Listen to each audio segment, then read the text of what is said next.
뭐라고요? 5분이요? 5분 만에 다 얘기하라고요? 못해요. 어떻게 5분 만에 얘기해요?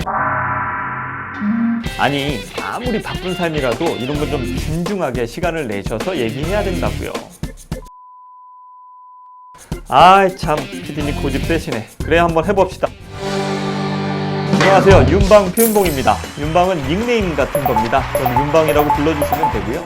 이 방송은 한 달에 100만 원을 저축하거나 투자하기 어려워하는 월급쟁이들을 위한 금융경제 정보 방송입니다. 오프닝에 말씀드린 대로 그날의 주제를 딱 5분 만에 가급적 쉽게 말씀드리려고 노력드리겠습니다. 자, 근데요, 왜 100만 원일까요? 2016년 말 기준 우리나라 월 평균 급여는 약 247만 원 정도 된다고 합니다. 그런데 얼마나 저축하냐를 봤더니 꼴랑 4.5% 저축하고 있다고 합니다. 한 달에 약 11만 원 저축하는 꼴이네요. 자, 대충 봐도 답이 잘 나오지 않는 그림이 될 겁니다. 우리가 한 달 벌어서 한 달 먹고 사는데 다 쓰고 있다는 얘기가 될 텐데요. 자, 더 하신 분들도 있죠. 한 달 벌어서 다음 달 쓰는 게 아니라 지난달 쓴 카드값 결제하고 나면 끝이라는 분들도 계십니다. 이런 경우는 더욱 문제가 되죠. 저만 이 문제를 심각하게 생각하는 게 아니라 맞아, 이게 해결해야 될 문제긴 문제야 라고 생각하시는 분들을 위해서 개선점을 찾고 실천화를 가질 수 있게 도와드리겠습니다. 왜 100만 원이냐? 사람마다 저축해야 될 금액의 크기는 다 다를 수 있습니다.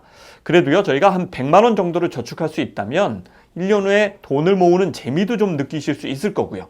또 월급쟁이들이 필수적으로 가입해서 현재와 미래를 대비해야 할 꼭 필요한 금융상품들도 이용해 볼 수 있는 상징적인 금액이라고 보면 좋겠습니다. 100만 원 이상 저축하고 계신 분들은 볼 필요 없겠냐고요? 아닙니다. 저희가요, 단순히 100만 원을 저축하는 게 아니라 어디에 어떻게 저축하고 투자하셔야 하는지 함께 만들어 갈 테니까요. 100만 원 이상 저축하시는 분들도 내가 잘하고 있는지 한번 확인해 보시는 기회로 삼으면 좋겠습니다. 자, 오늘 얘기는 이겁니다. 우리가 몰라 하면서 왜 현재 삶에만 집중하고 미래를 위한 저축과 투자 같은 걸 안 하는지 본능적인 그 이유를 알려드리도록 하겠습니다. 이름하여 10년 후에 나는 내가 아니야 입니다.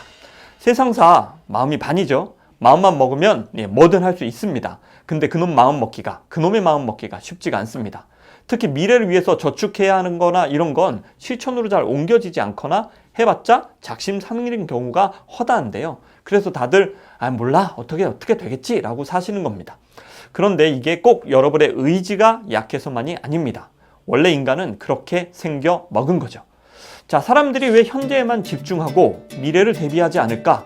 미국에서 연구를 한 결과가 있습니다. 스탠포드대 켈리 맥고니얼 교수가 한 실험인데요. fMRI라는 기계를 가지고 저희의 뇌를 촬영을 합니다. 그랬더니 아주 재미난 결과가 나오는데요. 우리 뇌가 나 자신을 생각할 때 활성화되는 뇌 영역과 나랑 전혀 상관없는 다른 사람을 생각할 때 활성화되는 뇌 영역이 완전히 다르다는 겁니다. 아하, 그렇군요. 자, 여기서 사진 한 장. 이 사람 누굴까요? 네, 바로 접니다. 저희 30년 후 미래의 모습입니다. 미래의 저인 거죠. 자, 이 사람을 위해서 저는 저축도 열심히 해야 되고요. 건강관리도 해야 됩니다. 왜죠? 바로 저니까요. 그런데요, 앞서 말한 실험에서는 다른 결과가 나옵니다. 실험 참가자들에게 미래 모습에 미래의 나를 상상해보라 라고 했더니요, 뇌에서 활성화되는 영역이 미래의 나니까 나를 생각할 때 활성화되는 영역이 움직였을 것 같은데 결과는 나랑 전혀 상관없는 다른 사람을 생각할 때 활성화되는 뇌 영역과 일치했다는 겁니다. 이 얘기는 무슨 얘기죠?